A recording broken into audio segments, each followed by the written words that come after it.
Hey, brothers, good morning. It's Mike here. Welcome to Man Talk Monday. I want to tell you a story today about a man I know, and actually maybe a couple men that I know, and point that story to a challenge for all of us. I bet you know a man like this too, but there's this guy I know who pisses me off every time I'm around him. And the reason he pisses me off is because of the things that he says about himself. I don't know if you've ever been around a guy like this, but this guy will talk about himself in such disparaging terms. He will just say, "Oh, I'm such an idiot." He'll talk about something that happened this week and go, "I'm such a fool. I'm such an idiot. What a dumbass. How could I possibly thought that was the right thing to do?" Just berating himself, just pummeling himself with his self-talk, and uh, it makes me so angry because he's my friend, and I have told him more than once. It's like if anyone else were to say something like this to you, I would beat the crap out of him. But he is saying this to himself. And of course, part of the reason that it makes me angry is because I've done it too. I've talked to myself, even if it's just in my own thoughts, in really awful ways in the past. So I don't know if that's you or if you've ever done that too, but um, that's one story I wanted to share with you. Is just this guy that I know, and then I know this other guy, and this is also me too, who is constantly trying to um, get his physical health in order, and so he's always starting these new workout routines, physical regimens, trying to get things kind of back in shape, get himself back in shape, get his kind of that part of his life back in order. But inevitably, he'll start a commitment, get to like day 2 or 3, sometimes day 4, and something will come up. And usually, it's somebody else who will invite him to lunch, or there'll be some kind of a maybe obligatory dinner with his family and some other people.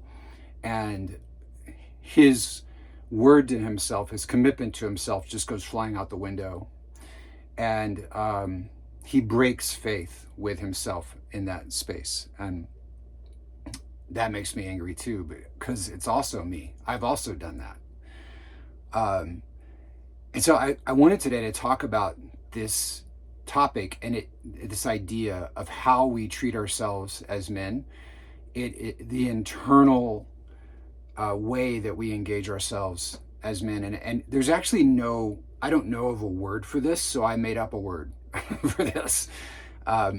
The way we treat other people, we could think of it as our morality, like our sense of morality of the system of values and principles that we apply to the way we treat other human beings. So I just came up with this word of inmorality, not immorality, which is being not moral toward other people, but inmorality, meaning the morality, the system of principles and values governing your attitudes, thoughts, and conduct towards yourself.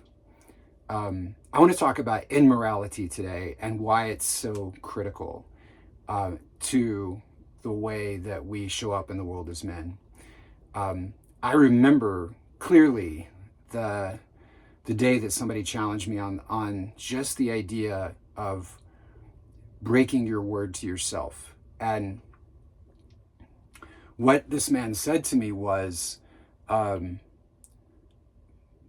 fundamental form of hypocrisy in the world, of being a hypocrite, of not walking your talk, is when you promote and say you believe in a kind of integrity that you yourself do not hold with yourself. So you can, in my case, you can keep your word to everybody else in your life. You can do what you say you're going to do, show up, be on time, follow through with everyone in your life. But if you don't do it with yourself, then you are living a lie because you don't actually believe in integrity.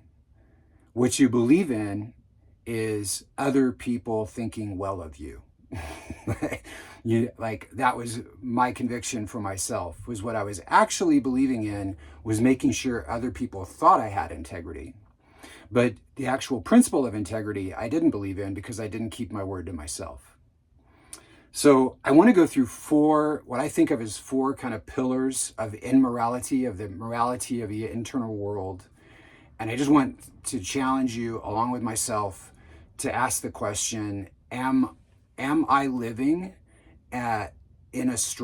with strong principles around the way I treat myself, the way I engage myself? Do I have a moral foundation for my relationship with myself and how I act? So I'm going to go through these four areas, kind of touched on two of them already.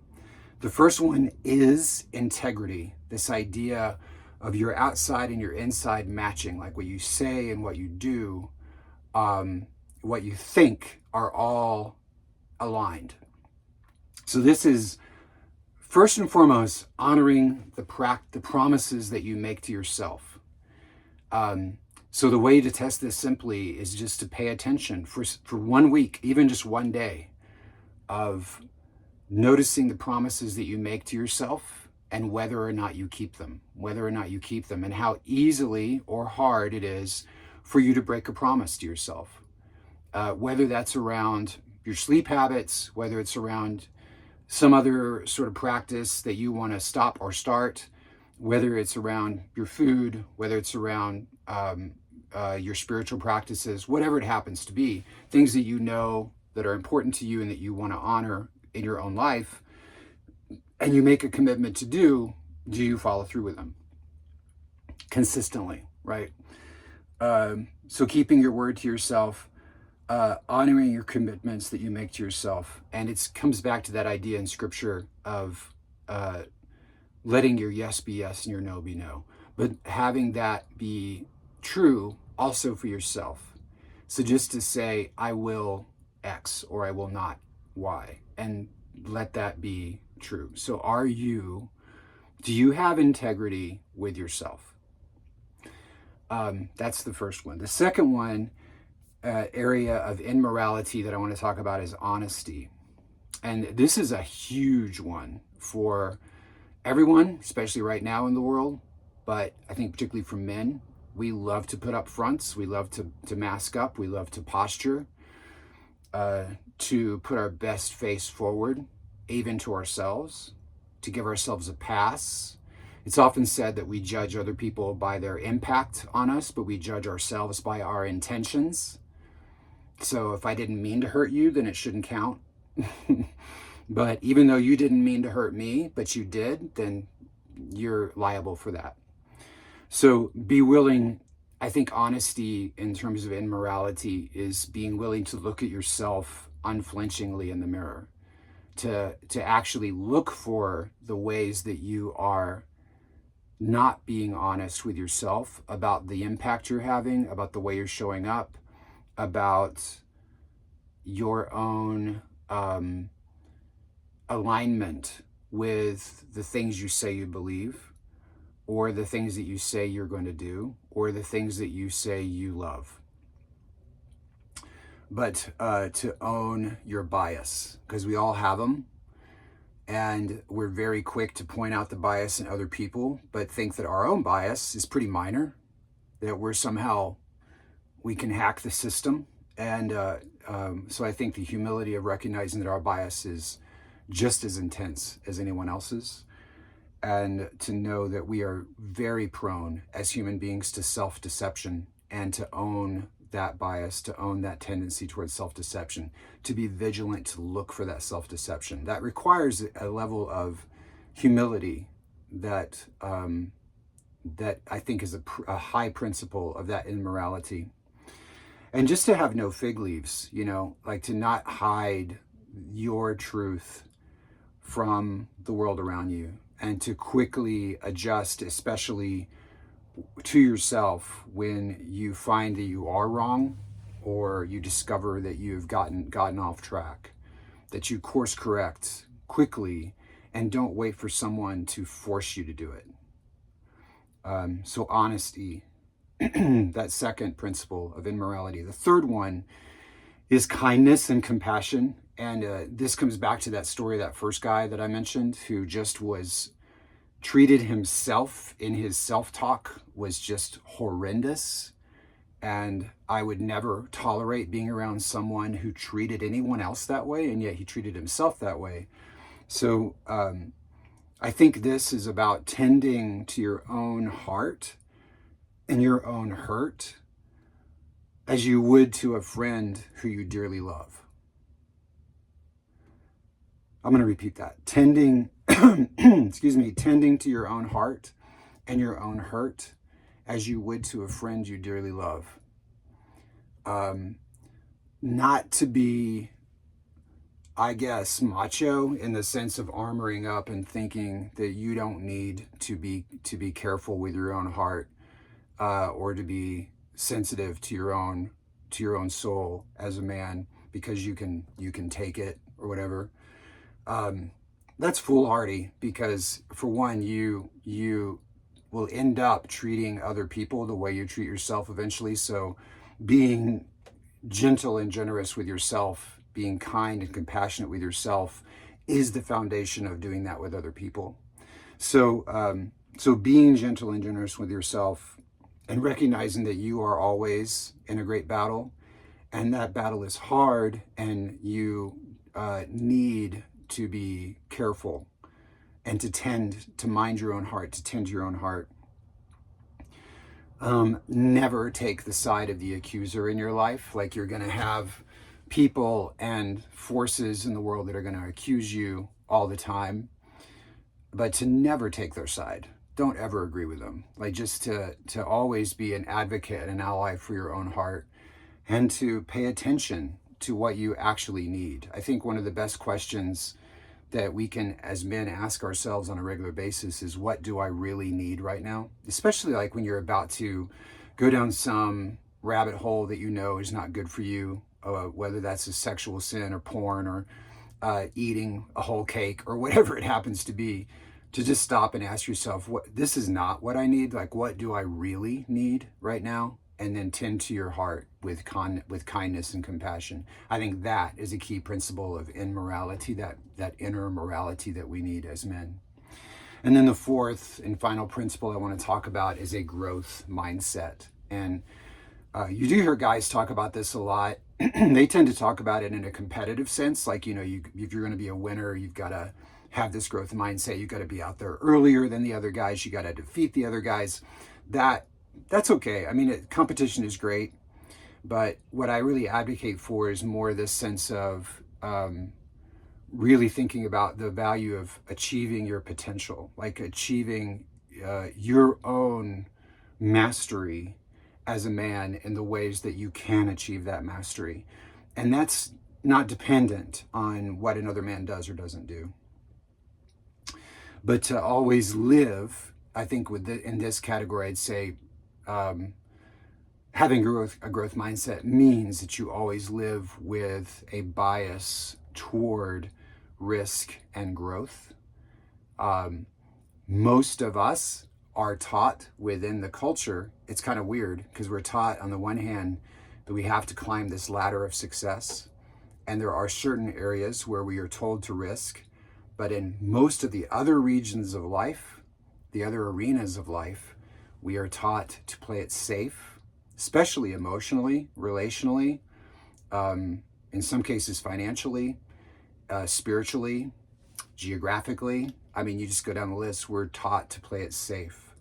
And I think the opposite of that is what actually the growth mindset calls for, is to be thinking about where your frontier is. Like, where is the place that will cause me to grow? What choice could I make in this arena, whatever the arena is, that would enlarge me, that would actually force me to become bigger as a man, to expand my heart, to expand my mind, to expand my capacity, to expand my skill set, to grow deeper, richer, more in whatever area it is.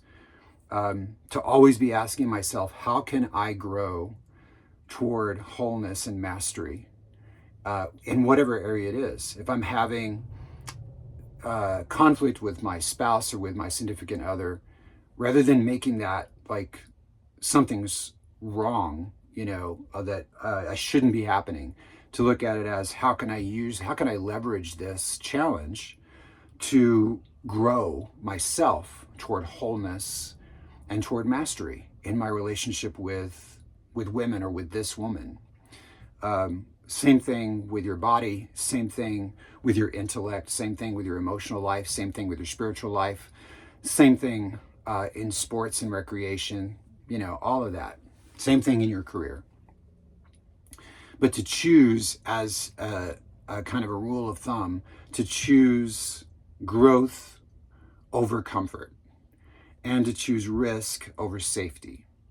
Now, of course, I don't mean to be foolish or foolhardy or to just throw caution to the wind. I'm talking about the golden mean of choosing courageous risk, not recklessness, but to have have the bias toward taking strategic risks that will move toward growth and to put you out of your comfort zone on a regular basis so that you can grow. And to also just have this sense of a value for desiring a life of hope and possibility over fear. So rather than letting fear drive the car of your life, to have hope, possibility, dreaming to drive the car, and also to have love be the fuel in the tank rather than indifference. Or hate, but actually indifference. Like going to apathy is more kind of the opposite of love than even hate is. Because hate still views a thing as a thing, and indifference just shuts off your even awareness of it. So a lot of men go numb in order to avoid experiencing something that scares them. But what I'm advocating for here with this sense of how we treat ourselves is that when you choose love, it actually calls you toward growth. So those 4 pillars again are integrity, honesty, kindness and compassion, and a growth mindset that all have to do with the morality, the immorality of how we treat ourselves. And that's my challenge for you guys this week is, how is your immorality? How are you treating yourself? And really take a look at that, see where you stand on it, and then to make some conscious decisions about it. Like, how do you want your relationship, your moral relationship with yourself to be? And make some choices about it. Begin to walk your talk in the way that you want to live with yourself. That's it for today, guys. I hope you have a beautiful week, and I look forward to seeing you in the next one. Have a good one.